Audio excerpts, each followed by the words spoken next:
In this video we are going to have a closer look at the Xiaomi Redmi Note 2 Prime, a 5.5-inch smartphone that offers very nice hardware for a good price. This model is considered a budget model from Xiaomi, as the phones from Xiaomi normally costs much more. I'm s7yler and this is my review of the Xiaomi Redmi Note 2 Prime from everbuying.net. So the Redmi Note 2 Prime is powered by the MT6795 Helio X10 64-bit Octa core processor clocked at 2.2 GHz. It has 2 GB RAM, 32 GB ROM, a 5.5-inch Full HD display, dual SIM, 4G LTE support, sunlight display feature, 10-point multi-touch, a 13-megapixel rear camera with 2.2 aperture, many built-in sensors, and it comes out of the box with Android 5.0.2 and the MIUI layout. Notice that the cheaper standard version only comes clocked with 2.0 GHz and 16 GB ROM. The version in this video is the Prime version, some also call it the Advanced or Plus version, and is better for heavy games.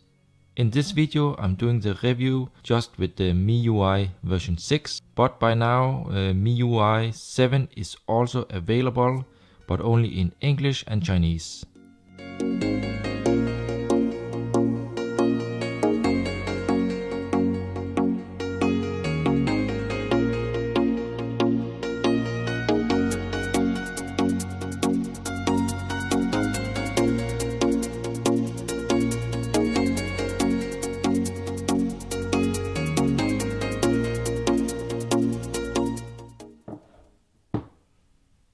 So now let's do a quick unboxing, and the phone came in this box with the Mi logo.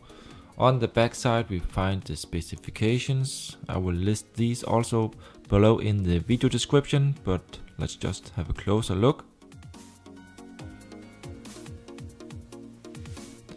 Okay, and first of all there are some papers and a quick start guide with some pictures, partly in English and Chinese. Then there is the micro USB cable, so you can connect it to the charger or the laptop. And we have a wall charger. This is a fast charger because I can see this one here is 5 volt 2 amp. We can see it here. Okay, and that's it, nothing else included. Let's now have a look at the phone design. So on the top we find the light and proximity sensor, a notification LED with real multicolor, the ear speaker together with a good 5 megapixel front camera. The phone has a nice 5.5-inch Full HD display with 400 ppi. I don't think it is Gorilla Glass, maybe Dragon Trail, but anyway the glass is very scratch resistant. In the bottom we find the menu, home and back buttons, which all are illuminated in dimmed red. On the back side, which is removable and made of matte white plastic, we find a good 30 megapixel rear camera together with a strong single LED flash, and the matte back cover actually gives a pretty comfortable grip. Inside the phone we will also find a good 3060 mAh battery that can last about 1 to 2 days with normal usage. And last we have the rear speaker, which provides very loud and average sound quality. In the bottom of the phone we find the micro USB port with USB OTG support and the microphone. On the right side we find the volume rocker together with the power button. In the top we find the 3.5mm headphone jack, a noise cancelling microphone, and an infrared sensor for the remote control. And last on the left side we have absolute nothing. So now let's have a look on the back side, and let me remove the back cover. You can see it supports micro SD cards, and also it's a dual SIM phone, so we have room for 2 micro SIM cards. We see the battery and the speaker.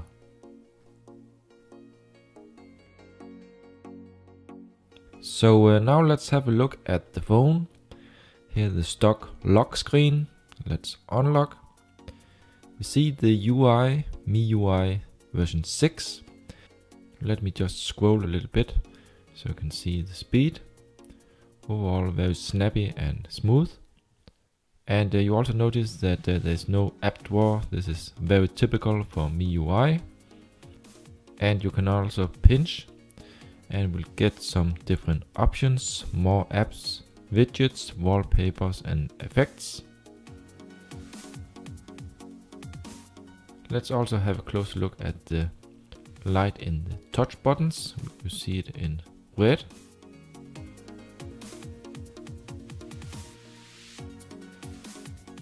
In the top we also have the quick toggles, and these you can scroll through here.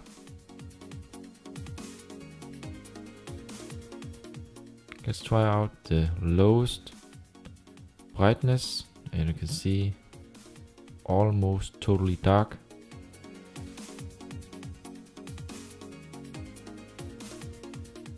The brightest. Now it's too bright for the camera. So let me just adjust this down again. And regarding the connectivity, VLAN and also the network, you can see here I'm using dual SIM right now, and the network is fine and stable. Also the Wi-Fi is very good on this phone, really good range and speed. Of course the phone also supports 4G and 3G, but be sure that the network and the bands are supported in your country. And notice also that the phone does not support band 20 for LTE. So if you can't live with that, then this phone is not for you. But normally it should be okay. You can also just switch to 3G. And the Wi-Fi also has support for 5 GHz.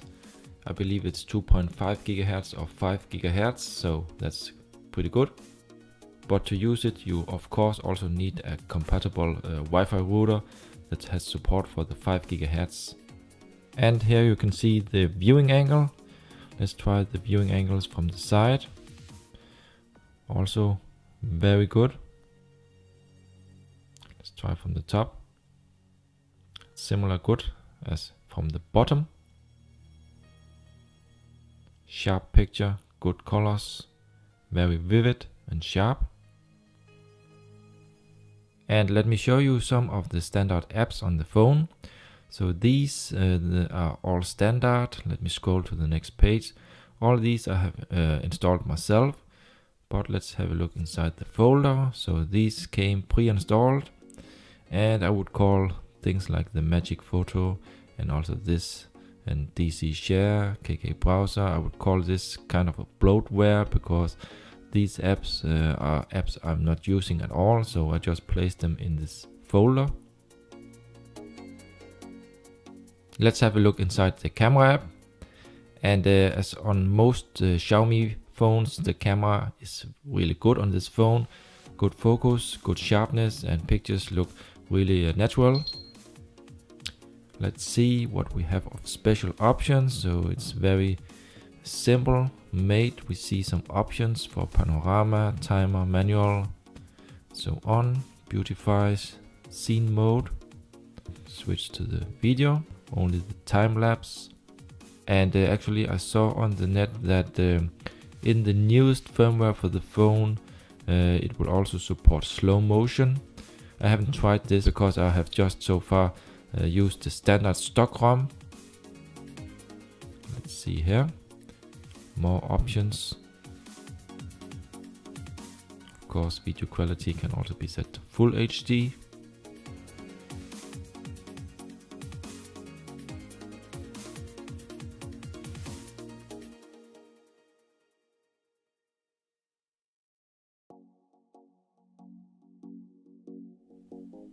And here we also have some color filters. And for camera samples in full resolution, as always, I will provide some samples in the video description, so check it out there if you want to see the true quality. But let me just open up the gallery also, so we can have a look on some sample pictures. Let's see. You can see very good details, good colors, sharpness.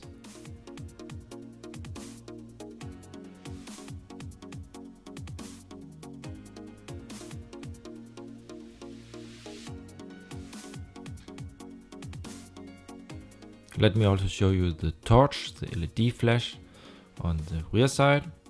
And this one here is, I would call strong. Not the strongest I have seen, but it does okay for a single LED. And the color tone I would call natural, not too blue.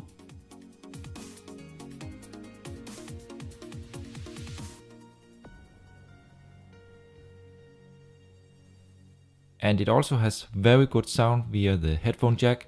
Music with earphones is really a joy on this phone. Very good quality, and there's also some possibilities to tweak the sound with the built-in equalizer.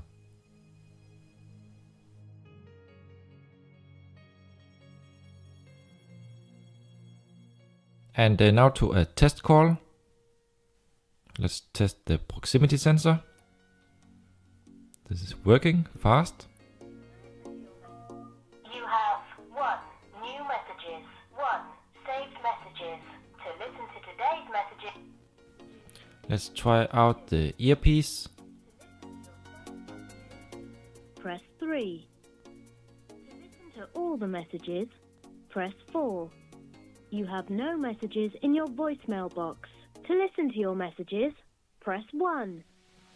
Okay, so that was the sound here from the earpiece, the ear speaker, and the quality is nice and good. And now let's have a look inside the settings. So first of all, we have the SIM card settings, and inside here you can set what card you want to use for the mobile data connection. You can set both cards, but of course not at the same time for data. You have to choose the SIM 1 or SIM 2 for this. Then we have the notifications. So we have notification manager. You can manage the notifications. We have toggle positions, different options and settings for show service provider and connection speed and notification icon. Let's get back. Then we have do not disturb. We have wallpaper settings.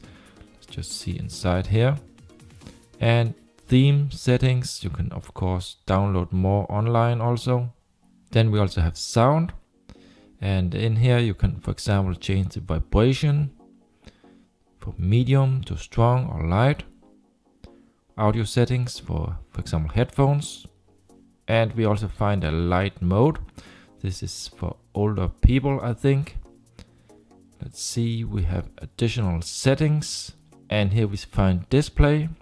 You can change the colors from warm, standard and cool, brilliant or standard. We find language and input. Let's just see, this one here is multi-language, and you can also see we have German, English, Danish and so on. So that's fine. We find some options for the fonts. One-handed mode. This means you can do like this. Swipe down here. And you can see the picture is smaller. Optimized for one hand, so you can reach the corner better. We have the storage.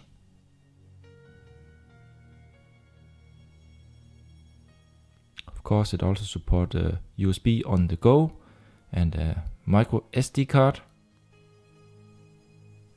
We find notification light options.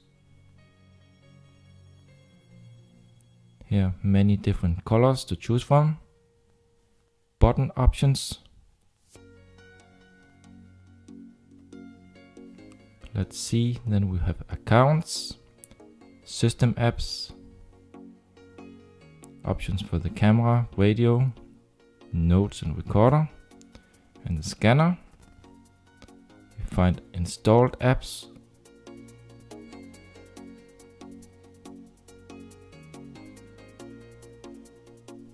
And last we have about phone. So let's see what we have. Build number.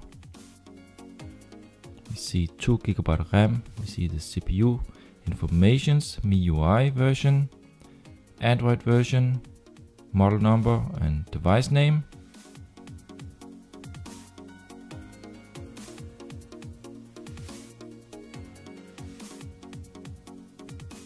So that's it for the settings.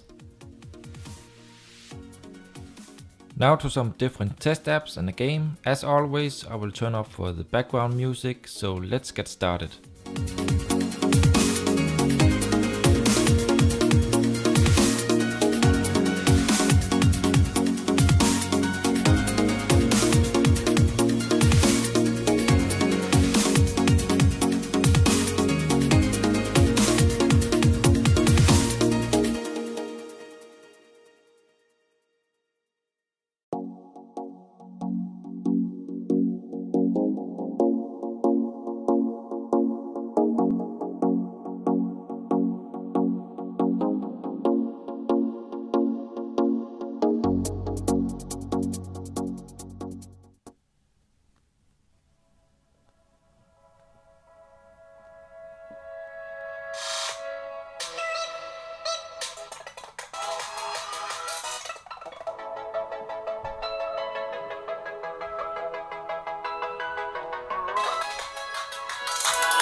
And here to the recorded live GPS.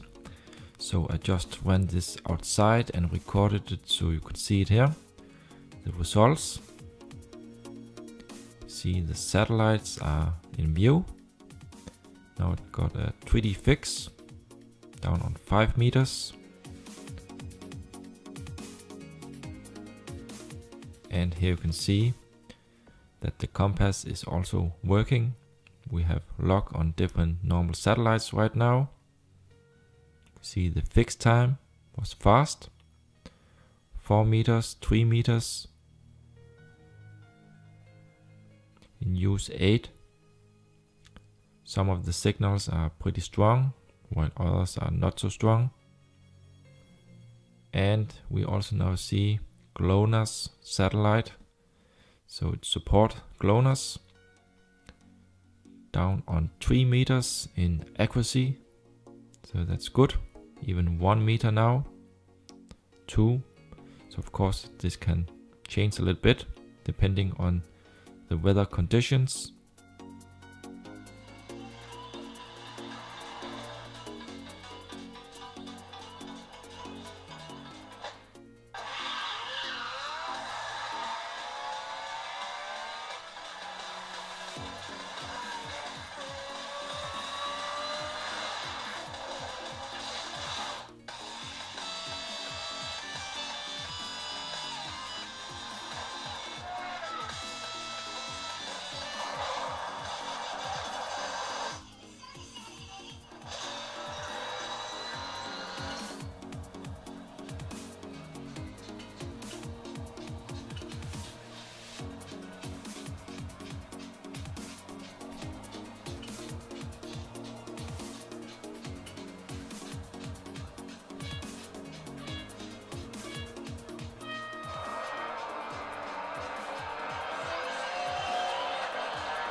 So guys, now to my personal opinion and list of pros and cons.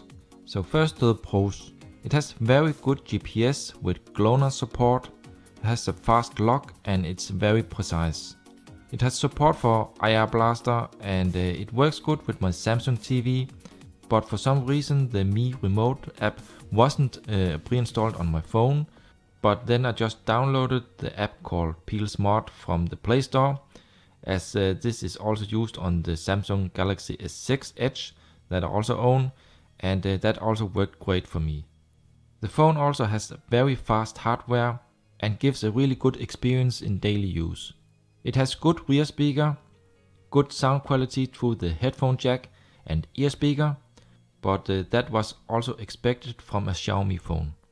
The rear camera shoots some very nice and natural pictures, and the front-facing camera also does a good job. Overall nice cameras with good quality. The pictures look real and not so artificial as on some other cameras. So the cons are that the phone only comes with 2 GB RAM, a little low as MIUI uses a lot of RAM, and we now see many cheap phones that even comes with 3 GB RAM. There's no Band 20 support for LTE 4G, but we see this on many China phones.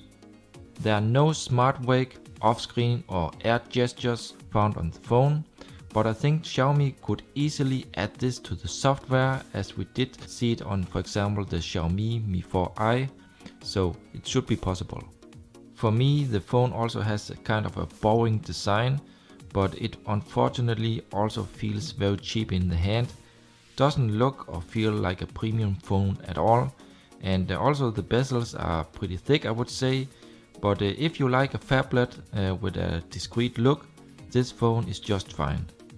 The ROM came with some bloatware out of the box, and it did also sometimes pop up with apps that wanted to install themselves. I'm not really sure if this is normal or if I then just have to flash another stock ROM. Anyway, I just blocked these apps and everything was fine. Well guys, that's it for the review. Remember also to check out my blog. You'll find the link in the video description. If you have any questions, please comment below, give a thumbs up and subscribe to my channel for more. Thank you for watching and I'll see you in the next one.